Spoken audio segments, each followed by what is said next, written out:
Kaya na yan, dalawa kong makulit. Ayan. Ayan. Pumili na yan Sprite. si Mami dahil bibili sana ng Diyos para sa mga makulit ko. Pero sinabihan ko si Mami, kumuha siya ng Sprite. Mahal yung Sabi ko, sis ko na lang. mas mura yung Mas mahal yung Minute Maid. kaya mo yung Hindi na presyo siya dyan. kumuha niyan.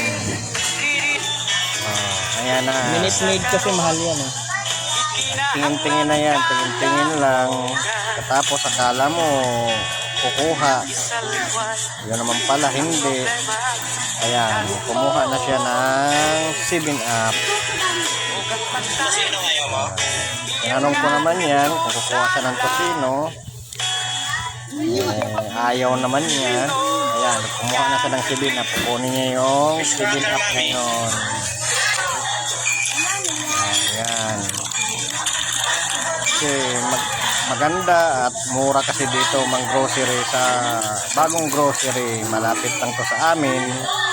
Ang grocery na to, pangalan Ito sino ayaw mo? ayan o, lahila din yan eh. Ang kukulit kasi itong dalawa kong maliit na to.